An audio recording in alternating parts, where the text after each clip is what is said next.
अगस्त को कह रही है जो बांग्लादेश में हुआ वो आपको पाकिस्तान में देखने को मिलेगा। श्रीलंका में हुआ है, हमला हुआ सदारती महल पर जुलाई 2022 को, और आज हुआ है बांग्लादेश में। हमारे जो अवाम दुश्मन पॉलिसीज हैं हुक्मरानों की, अगर वो तब्दील ना हुई, गैर मकबूल पॉलिसीज ना हुई, तो मैं समझता हूँ एक हैट्रिक हो जाएगी और हम भी इसकी तैयारी कर लें। क्या समझते हैं अगर पाकिस्तान में ये सिचुएशन बनती है, फिर ये कहा जाता है, मतलब देखें कहीं पे भी जब ये सिचुएशन बनती है कहा जाता है ये ब्रूनी ताकतें हैं, ये इंडिया ये करवा रहा है, इंडिया ने साजिश कर दी। तो अब पता चलेगा कि जो हम कहते थे वो जी बांग्लादेश पाकिस्तान से भी आगे निकल गया। अब देखना पाकिस्तान से भी बेड़ा कर किसका होना है। पाकिस्तान भी उसी दहाने पे खड़ा हुआ है, यहाँ पे भी इस्लामी रेवोल्यूशन कभी भी आ सकता थे, उनको जबरदस्ती निकाल के पाकिस्तान भिजवाते, और जो हिंदू पाकिस्तान उस वक्त मगरबी पाकिस्तान या मशरक़ी पाकिस्तान में थे उनको वापस लेकर आ जाते, ताकि आज हमारे लिए मुश्किलात ही ना होती। देखिए एक चीज़ तो क्लियर है कि भारत फिलहाल साउथ एशिया की एक सुपर पावर है। अगर हम इस रीजन की देखी जाए तो वो इस रीजन में तो अपना डोमिनेंस अपना रखने की कोशिश करेगा, ऐसे जैसे एक हमारे यहाँ भारत में जो इतने 170-80 मिलियन मुसलमान हैं,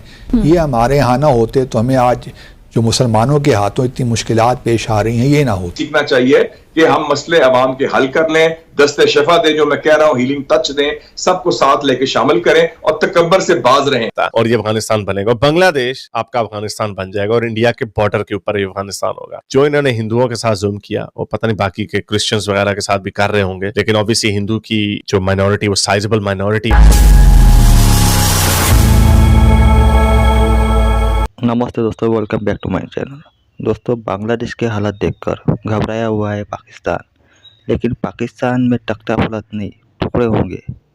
आगे देखने से पहले हमें लाइक कमेंट सब्सक्राइब जरूर कीजिए। धन्यवाद। देखें जी, जनूबी एशिया में दो वाकयात हुए हैं कि जो गैर मकबूल सिविलियन हुकूमत है, अवाम उसकी गलत पॉलिसीज के खिलाफ खड़े उठे। श्रीलंका में हुआ है, हमला हुआ सदारती महल पर जुलाई 2022 को, और आज हुआ है बांग्लादेश में।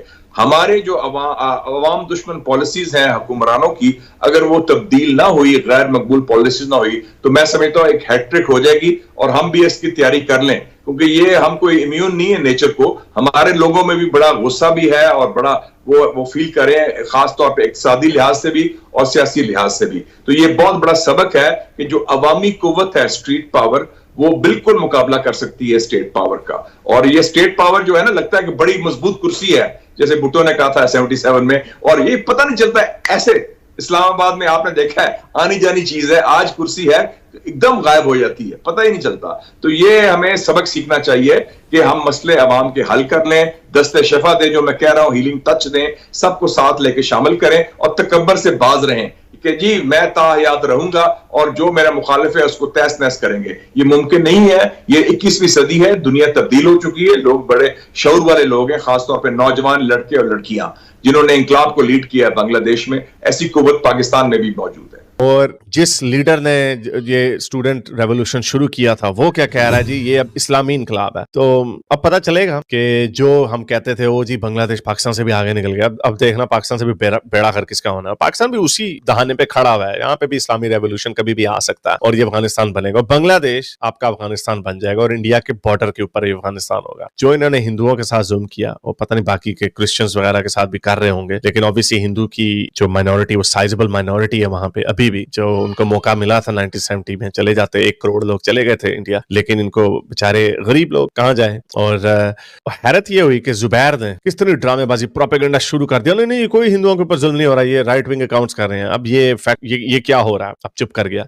इससे पता चलता है कि ये हर चीज को वाटर डाउन करते हैं, अपना मकरू चेहरा, जो गंदा चेहरा इनका, और इन्होंने साबित कर दिया जब इनको थोड़ी सी ताकत मिलती है। Again Bangladesh was still a Muslim country, लेकिन शेख हसीना मस्जिद एक मॉडरेट थी, यानी एक जिस तरह की भी लूली लंगड़ी जमहूरियत थी, लेकिन उन्होंने वही किया। उन्होंने पाकिस्तान से सबक सीखा, उन्होंने कहा मिलिट्री को हम ताकतवर करते हैं और इनकलाब लाते हैं। उसके खिलाफ साजिश की गई, शेख हसीना के मुल्क छोड़ के भाग गए। और अब आगे पता नहीं क्या होगा, आगे शायद वो सो कॉल्ड डेमोक्रेटिक सिस्टम को कंटिन्यू रखेंगे या फिर एक मेजर अपहीवल आएगा। और अगर वो हो जाता और ये अफगानिस्तान बन जाता तो I think India should open the borders only for Hindus. CAA के ऊपर मैंने भी शुरू में नादानी में अपनी बड़ी कोई हमने जी बड़े मॉरल हाई बैकग्राउंड का जो कीड़ा होता है लोगों को वो लेने के चक्कर में, ये सबको बराबर होना चाहिए। अब कोई ये बंदा ये नहीं कह सकता कि CAA का जो लॉ था वो गलत था, और ये तो बिल्कुल भी नहीं कोई कह सकता कि इंडिया को जो हिंदूज हैं, स्पेशली हिंदूज, एक्स मुस्लिम भी होंगे बेचारे, एथियस्ट भी होंगे, उनकी किसने सुननी है। पाकिस्तान की गली, इंडिया का जिक्र करना बड़ा जरूरी है। इंडिया जो है बांग्लादेश और पाकिस्तान के बीच में आता है। इंडिया के यूथ ने तो बांग्लादेशी यूथ से ऐसा कुछ भी नहीं सीखा कि वो हमारे रोल मॉडल बन गए। उनके यहाँ भी मसले मसाइल है, लेकिन वो तो मुल्क को आगे बढ़ाने की बात कर रहे हैं, वो तो मुल्क की तरक्की की बात कर रहे हैं, वो तो नेशन फर्स्ट का नारा लगा रहे हैं। तो उनकी सोच हमारे बांग्लादेश और पाकिस्तानियों से, इंडियन की सोच क्यों मुख्तलिफ है? 1947 से पहले हम भी तो हिंदुस्तानी थे। उसमें एक फैक्टर ये है ना कि हमारे यहाँ बेसिकली ये कंसेप्ट पाया जाता है कि हम एक आज़ाद जमहूरी मुल्क नहीं हैं, हम बेसिकली ऊपर से हमें कंट्रोल किया जाता है। इंडिया में वो कंसेप्ट तो है कुछ हद तक, लेकिन इतना कोई बड़ा नहीं है। डेमोक्रेसी है, डेमोक्रेसी दुनिया की डेमोक्रेसी है, दुनिया की बहुत बड़ी डेमोक्रेसी है, ये बात नहीं है, लेकिन आहिस्ता आहिस्ता उसमें रुझान आ रहा है। अगर आप देखें तो डेमोक्रेसी से अगर आप बाहर दुनिया के जो बड़े अदारे हैं, वर्ल्ड बैंक, उनकी भी रिपोर्ट्स देखें तो इंडिया की जो रैंक है वो डेमोक्रेसी से हल्का फुल्का गिर रही है। लेकिन एक ये पॉइंट आता है कि अभी फिलहाल वो काफ़ी हद तक इस पोजीशन पर हैं कि उनको कोई खास रेवोल्यूशन की जरूरत नहीं है। अभी उनके हाथ में है हर चीज़, वो उनके इस तरह वोट जो है वो अदला बदली नहीं होते।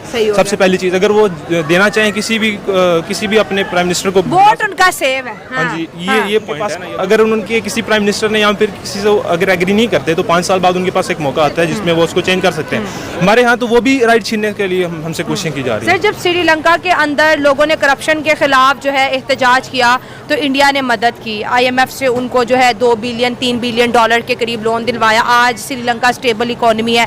बांग्लादेश के अंदर हुकूमत का तख्ता पलटा। तो क्या आपको लगता है कि बांग्लादेश को जैसे इंडिया ने पहले सपोर्ट किया अब भी सपोर्ट करेगा और वो फिर दोबारा से जो है एक स्टेबल मुल्क और एक कहते हैं ना तरक्की की रास्ते पर जो उसका सफ़र है वो उसी तरह ही रहेगा? देखिए, एक चीज़ तो क्लियर है कि भारत फिलहाल साउथ एशिया की एक सुपर पावर है। अगर हम इस रीजन की देखी जाए तो वो ऑफ कोर्स इस रीजन में तो अपना डोमिनेंस अपना रखने की कोशिश करेगा, ऐसे जैसे एक एनिमी उसके नेबर के ऊपर है। तो ऑफ कोर्स हर मुल्क ऐसा करता है। तो बांग्लादेश ट्राई तो करेगा। सबसे पहले तो वो जो उनकी जो सबसे ज़्यादा उनके साथ सिंपैथी रखने वाली गवर्नमेंट थी, वो तो उनकी कोशिश करेगा कि वो वहाँ जाएँ और वो कुछ करें। अगर वो नहीं हो सकता तो उसकी कोशिश तो ये होगी अगर वहाँ पर कोई भी गवर्नमेंट आती है तो मैं उनके साथ हाथ मिला के चलूँ। तो ये तो हर मुल्क का एक दस्तूर होता है, हर मुल्क की। तो क्या हम भी अब नई गवर्नमेंट के साथ हाथ मिलाएंगे बांग्लादेश की? नहीं, हमारे तो बढ़ चढ़ के आगे जाएंगे ना। हमारी आवाम भी उनके साथ है कि आज उन्होंने पता नहीं क्या से क्या कर दिया, इन्होंने इनकलाब ले आए, ये तो जाएंगे तो सही। बेसिकली ना भी जाए, अवाम इनको ले जाएगी। अवाम के जिस तरह अभी खून गर्म हुआ है। हाँ, अब वहाँ पे ये सिचुएशन बनी है। फिर उसके बाद अगर हम ये देखें कि भाई 13 बिलियन डॉलर की ट्रेड उनकी इंडिया के साथ थी, वो खतरे में, इंटरनेशनल इन्वेस्टमेंट अब खतरे में, क्योंकि जब तक स्टेबिलिटी नहीं आएगी तब तक कोई नहीं आए। तो ये तो नुकसान की तरफ नहीं बात जा रही। नहीं, उन्होंने अपने आने वाले ये बच्चे जो होते हैं ना, मुस्तकबिल होता है, फ्यूचर है, ये हम कौम के फ्यूचर है। उन्होंने अपने फ्यूचर के बारे में सोचा कि आज ये पढ़ेंगे, कल को ये हमारे ऊपर आएंगे, तरक्की याफ्ता मुल्क आएगा हमारा शुमार। लेकिन पाकिस्तान के अंदर ऐसा नहीं होता। नहीं, कॉल्स तो कई मुख्तलिफ जगहों से हमें देखने को मिली होती है। अभी भी आप सिंध में चले, सिंध के अंदर BA की शरह सिर्फ 14% है। एजुकेशन है ही नहीं, लिटरेसी रेट है नहीं। वो ये मैं कहना नहीं चाहता, वो खुद नहीं ऊपर आने देते, कहते हमारे ऊपर आ जाएंगे, ये हमें तरक्की नहीं करना। चेंज तो ऐसा ही आएगा ना जब स्टूडेंट्स निकलेंगे या कोई। मैं आज इनके सामने खड़ा हूँ। अच्छा, मैं आता हूँ आगे, कोई आए मेरे साथ। ठीक है, लेकिन पाकिस्तान की बेहतरी